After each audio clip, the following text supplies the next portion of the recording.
Hello and welcome to Dialogue. Chinese Premier Li Qiang has wrapped up a three-nation tour to New Zealand, Australia, and Malaysia, a visit that analysts say highlights China's efforts to further strengthen ties with countries in the Asia-Pacific region amid rising economic and security challenges. What were some of the major outcomes of the Premier's visit to the three countries, and what can we expect in future bilateral ties? And how does the future of prosperity and stability look in the Indo-Pacific region? Join us for our discussion today from Beijing. I'm Xu Jianduo.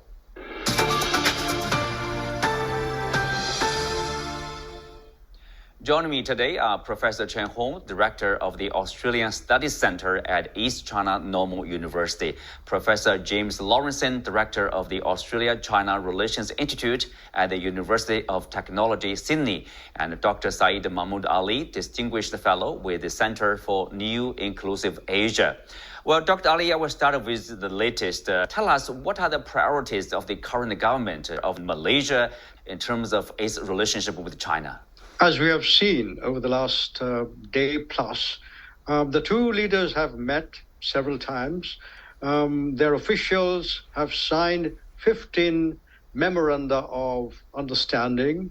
They've also signed a major agreement to renew a 5-year project. So it's very largely economic and political economic. Malaysia has been one of the early members that signed on to the Belt and Road Initiative of China. And it has benefited a great deal from a lot of project funding. Some of the projects have had to be modified over time, particularly for the period of the pandemic, the COVID pandemic, when things had to stop. So there have been revisions, but now everything seems to be back in shape. And we have relationship which had been very strong since 1974, have been reinforced by this visit of the Chinese Premier. Professor Chen Hong, if you look at the overall tour to the three nations, in particular to New Zealand and Australia, how do you characterize the tour by Premier Li? Premier Li Qiang's visit, I think, is quite unique in that actually it includes the three countries. He starts from New Zealand and then stop at Australia and then completes the whole itinerary at Malaysia. So it's a kind of a wide-ranging Asia-Pacific visit rather than to be focusing on a particular area such as the Oceania area. So I think actually this reflects a kind of general diplomatic outlook and also strategic thinking of the whole international scenario on the part of the Chinese side. Now, if you look at these achievements, the highlights of the tour, what do you have to say? Very interestingly, because previously in a number of visits by the Chinese leaders to New Zealand and also Australia, they start usually from Australia and then move on to New Zealand. But this time, the visit starts from New Zealand, so it indicates a kind of emphasis on part of China on the importance of China-New Zealand relationship. Another thing is that actually, of course, this is the first time for the Chinese Premier and also the New Zealand new Prime Minister Christopher Luxon to meet each other. So I think this is really a kind of recognition of the importance of the bilateral relationship, the solidified history of the bilateral relationship, and on which, of course, the two sides are ready to know about each other, to exchange views, and to move on to a higher level. Well, James, of course, we know China has said to include New Zealand and Australia in the list of the unilateral visa-free countries. China also offered pandas to Australia. So how is that received in Australia? Yeah, look, very well. Of course, they're positive initiatives, particularly amongst the Australian business community, of course, that visa-free travel will be welcomed. And also, let's not forget that both Australia and New Zealand have extremely large Chinese diasporas. So they're folks who began their lives in China but now living in Australia, but they travel frequently between the two countries. So that's definitely to be welcomed. Of course, who doesn't love a panda? So our Foreign Minister, Penny Wong, said she particularly welcomed the fact that we'd be getting 2 new pandas to Adelaide Zoo. Well, that adds a lot, a positive element, let's say, to the relationship. James, on China-Australia relationship, can we say we are back on track, fully recovered from the time of Morrison governments, frictions, a lot of strong rhetoric against each other. Now we are focusing on the trade and investment? Yeah, look, it hasn't been an easy few years, has it? Since 1972, when Australia and China began diplomatic relations, they settled on a pretty simple diplomatic formula, and that was both sides would recognise and acknowledge, state their differences. But second of all, they wouldn't dwell on those differences. They would manage them calmly and professionally, and they wouldn't let them be the entirety of the relationship or spill over to hurt areas of mutual cooperation and mutual benefit. Now, as you said, starting in 2017, but certainly in 2020, I think both sides, frankly, lost sight of that original formula. The Morrison Australian government, in my view, started using some extraordinarily loose and provocative rhetoric, and I don't think the Chinese response was very helpful, hitting a number of Australian goods, restricting their access to the Chinese market. But now, since the Albanese government came to power 2 years ago, you've seen the diplomatic rhetoric certainly become more calm and professional from Australia, and in turn, Beijing's now removed most of those trade restrictions. So we're certainly on a more positive path now. Mm-hmm. And of course, speak of the factors, beyond the bilateral scope, James.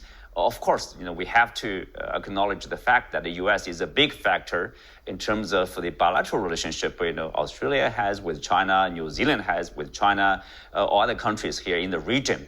I mean, how big a factor is that? And also, you argued in one piece that despite this security alliance with the U.S., Australia demonstrated its independence in terms of its approach to China. Tell us more on that. Sure. Look, I'm an economist, so I'll focus my comments on that area. It seems to me that when it comes to trade, the World Trade Organization, Canberra actually has a closer alignment with Beijing than it does with Washington. I think back to 2018 when the Trump administration put in place tariffs on Chinese imports outside the World Trade Organization. The Australian Trade Minister immediately came out and said that we did not support those tariffs. In October 2022, when the Biden administration put in place export controls on China trying to restrict access to advanced semiconductors, our trade minister again immediately came out and described those measures as quote unquote draconian. Our foreign minister says we want more trade with China. We see trade and economic links with China as being not only good for our prosperity, but good for our security and regional stability as well. Now, those are all points that I don't think Washington shares at this point in time. Mm-hmm. Well, Professor Chen Hong, I want you to respond to that. Do you think often in China, people would say, Australia, in terms of its China policy, often it's in line with the U.S. If you look at the South China Sea, East China Sea, Taiwan issue, for example. So do you think we also appreciate there's a difference, subtle difference probably in terms of their approach to China and the U.S. approach on China? Yeah, definitely. I agree that actually Australia has got different diplomatic concerns from the United States. Australia is an independent country, it's a sovereign country, and it has its own pivot to its own, national interests to consider. I seriously don't agree that Australia is always blindly following the United States. But on the other hand, of course, the Australia-U.S. alliance is always a cornerstone of Australia's foreign policy. Foreign diplomatic policies. So on that consideration, there are a kind of allegiance or alliance between these two countries. Well, China has no position on that. Whoever Australia forms an alliance or grouping or partnership with, it is Australia's business. But on the ground, that actually, of course, when such a kind of a grouping or alliance or clique, military clique or political clique, to be formed at the expense of China's national interest, to provoke China, to threaten China's national core interests, such as sovereignty or territorial integrity. China definitely opposes that. For example, like AUKUS, of course, China definitely opposes any formation of a military clique that aims at China's national interests. So that is actually we resolutely will be responding to, and of course will be showing our opposition towards such moves. Mm-hmm. Let's have a short break. We'll be back right after this.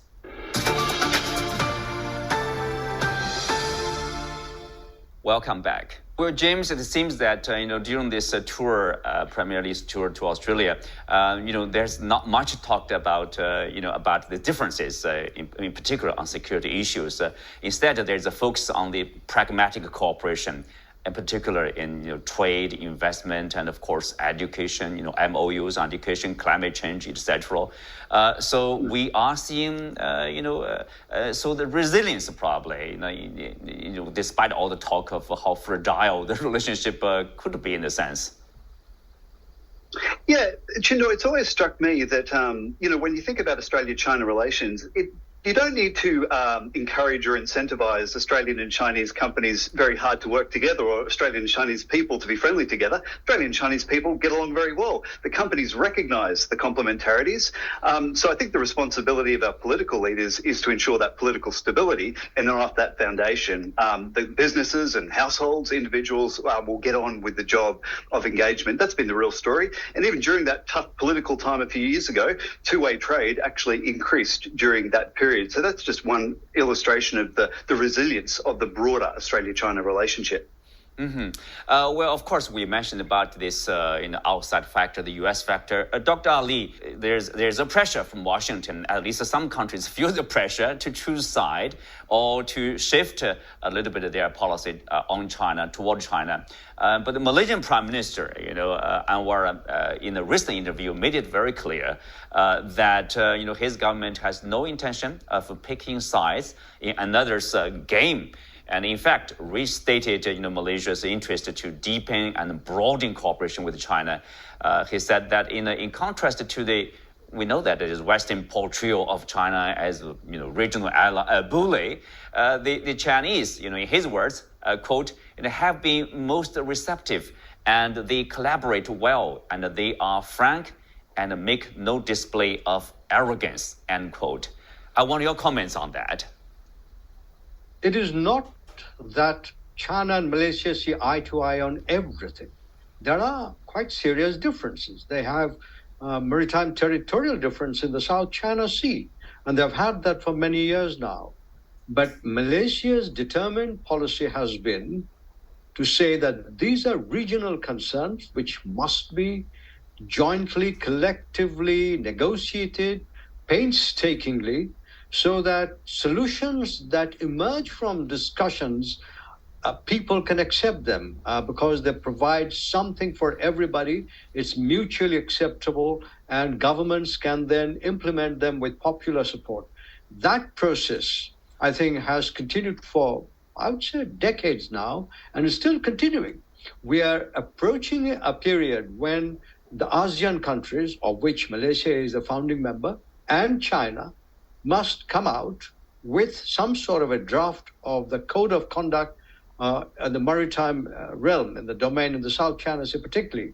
That is expected. Now, if we have also seen different members of ASEAN, particularly the Philippines, as we know, has chosen a different approach to addressing this problem with China. Malaysia has consistently, for many decades, said this is a diplomatic issue that we must resolve by negotiation peacefully, and we cannot allow this to boil over into some sort of a confrontation. This has been the consistent position of successive governments of Malaysia, and Prime Minister Anwar is simply building on that legacy that he has inherited. Mm-hmm. James, of course, if you look at New Zealand, Australia, and Malaysia, both important trading partners with China, strong relationship there. But when they are, responding to what's happening in South China Sea, in Taiwan, why Australia is acting so differently from, say, Malaysia? Malaysia is far closer than Australia from China. Yeah, look, to state the obvious, every country has its own distinct national interests.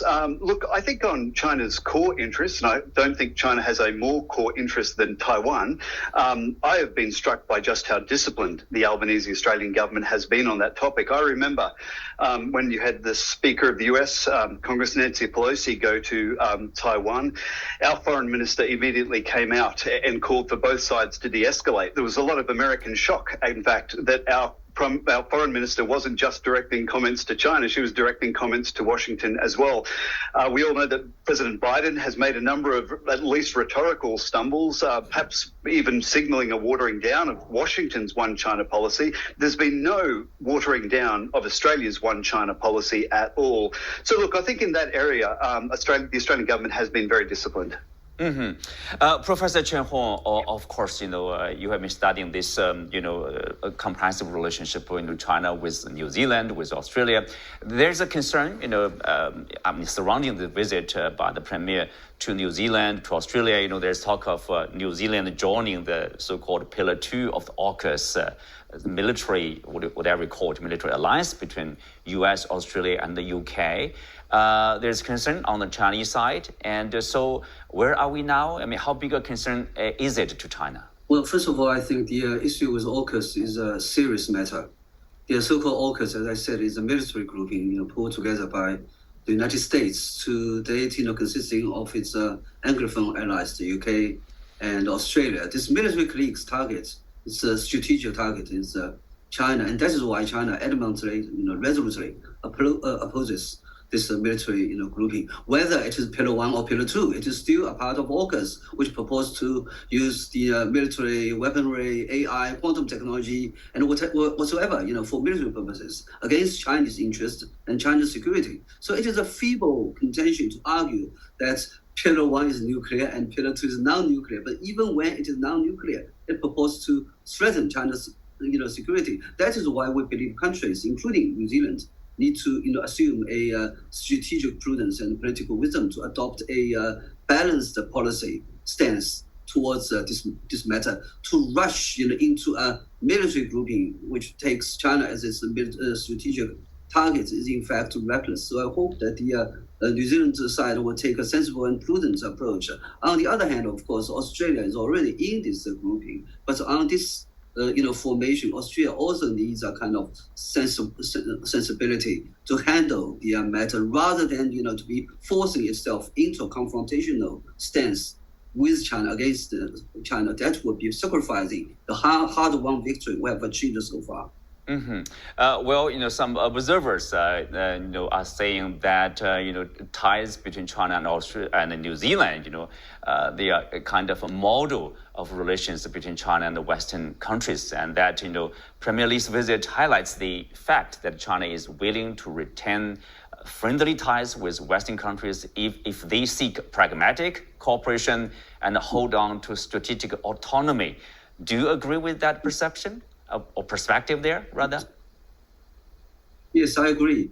China's relations with New Zealand has been, as we have been saying, taking the lead among China's relationships with Western countries. We often mention the many firsts, so to speak. New Zealand is the first Western country to recognize China's market economy status, support China's bid to join the WTO, and of course to engage with China under the Belt and Road framework. I believe the most important reason is that New Zealand has persisted in its independence in making political, diplomatic, foreign affairs, decisions and policies. The most important consideration for Wellington has been its own national interest, long-term national interest, rather than about side-taking, about the political camps. I believe, China-New Zealand relations has played an exemplary role for Western countries handling their relationship with China.